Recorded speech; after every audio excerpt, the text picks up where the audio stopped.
ربیع الاول کے مہینے میں ہر مسلمان کے ذہن میں یہ سوال آتا ہے کہ ہم اس مہینے میں کیا کریں۔ اس کے لیے گزارش یہ ہے کہ ہم اس مہینے میں نبی کریم صلی اللہ علیہ وسلم کے حقوق کو ادا کریں۔ اللہ کے نبی علیہ الصلوۃ والسلام کے جو حقوق ہمارے ذمے ہیں ان حقوق پر غور کریں، اپنی اعتقادی، نظریاتی، اخلاقی، عملی، معاشرتی اور معاملاتی زندگی کو درست رکھیں۔ نبی پاک علیہ الصلوۃ والسلام کے حقوق میں ہمارے ذمہ حق ہے اللہ کے نبی صلی اللہ علیہ وسلم پر ایمان لانا، آپ کو نبی مانا جائے، انبیاء کا سردار مانا جائے، انبیاء کا امام مانا جائے، انبیاء سے افضل مانا جائے، نبی پاک علیہ الصلوۃ والسلام کو خاتم النبیین یعنی آخری نبی مانا جائے۔ نبی پاک علیہ الصلوۃ والسلام کا ہمارے ذمہ حق ہے کہ ہم اپنی اولاد سے زیادہ، والدین سے زیادہ، خود اپنی جان سے زیادہ اللہ کے رسول صلی اللہ علیہ وسلم سے پیار کریں، محبت کریں۔ اللہ کے نبی کا ہمارے ذمہ تیسرا حق ہے کہ ہم ہر موقع پر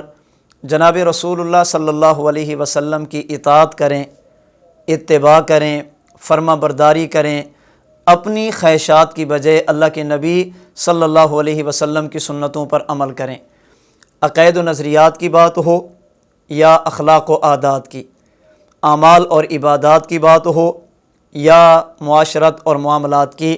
ہم ان تمام چیزوں میں رسول اللہ صلی اللہ علیہ وسلم کی تعلیمات،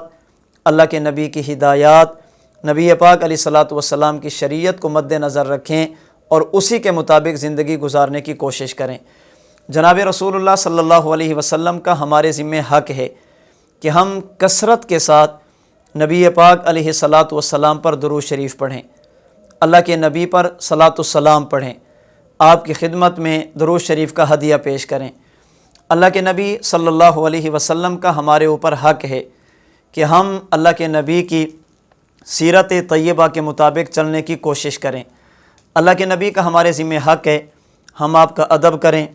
احترام کریں، تعظیم و توقیر کریں، اور جن چیزوں کی اللہ کے نبی کے ساتھ نسبت ہو گئی وہ اصحاب رسولوں، ازواج رسولوں، آل رسولوں، قرآن کریم ہو یا حدیث مبارک، اللہ کے نبی کی شریعت ہو یا اللہ کے نبی کی سنت، ان تمام چیزوں کا ادب کریں، احترام کریں، تعظیم و توقیر کریں۔ تو ربیع الاول میں اپنے محبوب صلی اللہ علیہ وسلم کے ان حقوق کو ادا کرنے کی کوشش کرنی چاہیے، ایمان سے لے کر آپ کی شریعت پر عمل کرنے تک، ایمان لانے سے لے کر ادب و احترام تک، ایمان لانے سے لے کر تعظیم و توقیر تک، اللہ کے رسول صلی اللہ علیہ وسلم کی ہر موقع پر آپ کی ہدایات، اس پر عمل بھی کرنا چاہیے اور آپ کے حقوق کو ادا بھی کرنا چاہیے۔ اللہ تعالی ہم سب کو اپنے محبوب صلی اللہ علیہ وسلم کے یہ حقوق ادا کرنے کی توفیق عطا فرمائے۔